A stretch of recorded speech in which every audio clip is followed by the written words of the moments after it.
s'accomplir sur la terre.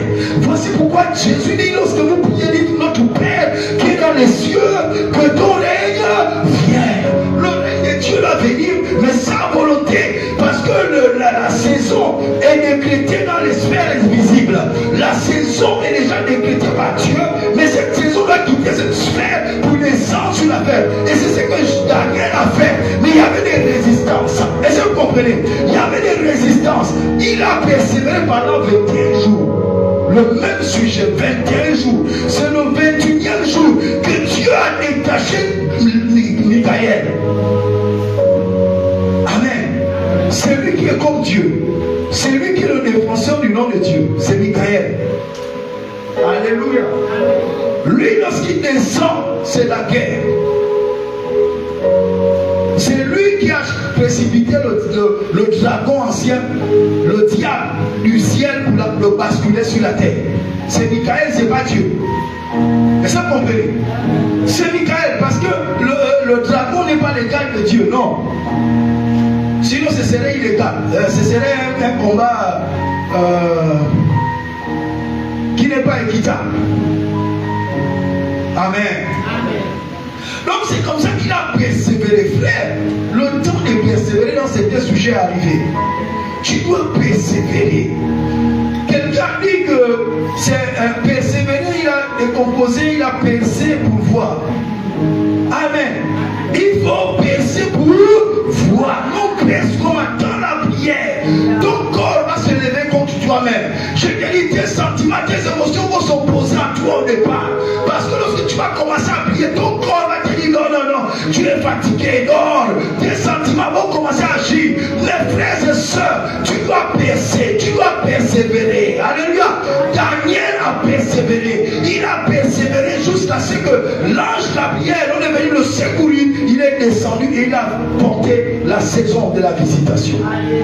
Et il lui a annoncé certaines choses que Dieu n'avait pas annoncé à sa génération. Frères, ceux qui persévèrent recevront la visitation de Dieu et tu porteras un message spécial que les autres n'ont pas entendu parce que les autres n'ont pas persévéré. Il n'y avait pas d'autres juifs à Babylone. S'il y avait d'autres juifs à Babylone, pourquoi il n'y a que Daniel qui a persévéré? Pourquoi il n'y a que Daniel qui a pris cela à cœur?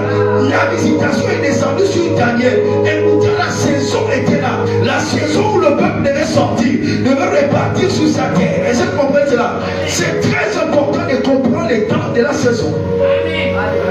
Dites Amen. Donc, une saison prophétique aussi, c'est le changement des saisons spirituelles. Amen. Une saison prophétique, c'est un temps marqué par les changements des saisons spirituelles.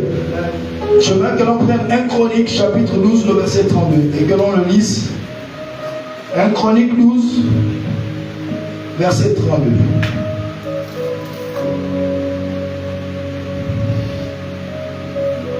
Quelqu'un y est? Allons-y. Je vais aller rapidement. 1 Chronique 12, verset 32. Je vais lire la parole de Dieu en mettant. Verset 32. Ouais. Attends. Ouais. Les fils d'Isaacar. Les fils d'I. Les fils d'Isaacar. Ah ok, moi je suis dans la voie. Oui, vas-y. Ayant l'intelligence, des temps d'intelligence pour savoir ce que devait faire Israël. Yes. 200 chefs et tous les frères sous leurs ordres. Amen. Amen. On nous dit les fils d'Isaacar ayant l'intelligence des temps pour savoir ce que devait faire Israël. 200 chefs et tous leurs frères sous leur ordre. Donc ces personnes avaient l'intelligence des temps pour lire les saisons. Amen. Lorsque la saison change, tout change en fait. Amen. On doit s'adapter, s'arrimer à la saison. Amen, amen. Que cette capacité soit notre partage. mariage. Permettez-moi juste de définir aussi le mot discipline. Discipline. Qu'est-ce que c'est la discipline? En hébreu, ce mot signifie mouchar. Mouchar signifie correction, éducation divine. Amen. Correction, éducation divine. Ça, c'est le mot discipline. Et vous pouvez voir cela dans Proverbe chapitre 3, le verset 11. Proverbe 3, verset 11. En grec, ça signifie paideia. Paideia signifie entraînement moral, éducation. Amen. La discipline, dans chaque saison, Dieu introduit la discipline pour non seulement nous éduquer, nous rendre forts mentalement, moralement. Alléluia. Face à l'adversité, face aux circonstances. La Bible dit d'Abraham, persévérance contre toute espérance, espérance contre toute espérance. Il n'a pas considéré qu'il était déjà vieux, qu'il avait atteint ce qu'on appelle l'andropause, et que sa femme avait déjà atteint la monopause. Et c'est pourquoi cela. Qu'il ne pouvait plus enfanter. Qui t'a dit cela? Ça c'est pour normal dans la loi des hommes. Mais nous n'opérons plus lorsqu'il y a une saison. On n'opère plus sur la loi des hommes. Mais on opère maintenant sur la loi divine. Amen. Amen, amen. La saison t'impose cela. Parce que les choses sur la terre pourront t'amener à bloquer et à avorter la saison. Mais la Bible déclare espérance contre toute espérance. Son corps avait vieilli, mais il n'a pas regardé à son corps. Son corps lui disait un langage. Tu as déjà 100 ans, mon gars, c'est fini pour toi. La preuve année que après Sarah, Abraham a eu une autre femme. Il a eu des enfants avec Ketura. Yes. Voilà. Les hommes disent Amen. Amen. Non, les hommes disent Amen. Amen. Oh, mais vous dites timidement Amen, pourquoi? Amen. J'ai dit les hommes disent Amen. Amen. Alléluia. Amen. La déclare à 100 ans. Abraham, après la mort de Sarah, a eu encore des enfants. Comme Isaac. Avec Ketura, l'Africaine. Alléluia. Alléluia. Amen. Donc, frères et sœurs, la discipline est importante. Lorsque Dieu donne une saison, vous allez comprendre. Parce que lorsque Dieu décrète une saison, les ennemis se lèvent. Est-ce que vous comprenez? Lorsque vous voyez l'adversité, les attaques s'intensifient, c'est pour faire avorter la saison. Lorsque les attaques s'intensifient, que ce soit dans ta vie, que ce soit dans ton environnement, que ce soit dans l'église, nous sommes à la porte d'une saison. Alléluia. Amen. Je dis la discipline, fondation de la révélation. Discipline, fondation de la révélation. On avait déjà dit Habakkuk chapitre 2, le verset 1 à 3. Il dit, je me tiendrai à mon poste. L'autre version dit, je me tiens.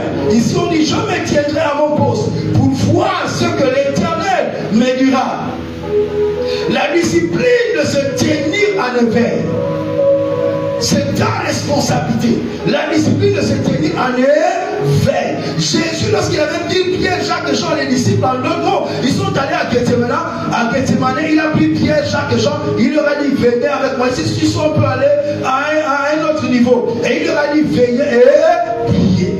Veillez et priez. Afin de ne pas tomber en tentation. C'était une saison. La crucifixion de Jésus était une saison. Amen. Mais lorsque la saison est là, on doit avoir une attitude, on doit avoir un comportement, veiller et prier. On doit être discipliné, frère. Et les apôtres n'ont pas pu. Jésus est venu, une heure après, bon, il dit pas bien le temps. Il est parti prier. Et il est revenu, il les a trouvés assoupis. Il leur a dit, levez-vous, veillez, priez. La chair est faible, mais l'esprit est disposé. Est-ce que vous comprenez? Lorsque la saison arrive dans ta vie, les signes que c'est la saison, tu as du mal à prier. Il y a comme une grande faiblesse pour la prière. Il y a comme une grande faiblesse pour la méditation de la parole de Dieu. C'est que tu faisais aisément, tu n'arrives plus à le faire aisément. Ça veut dire un signe que tu dois faire des efforts pour rester éveillé parce que c'est une saison. Sinon, tu vas faire avorter la saison. Et tu diras que c'est Dieu, c'est pas Dieu. C'est toi qui n'as pas eu la bonne attitude. Amen. Donc la discipline de se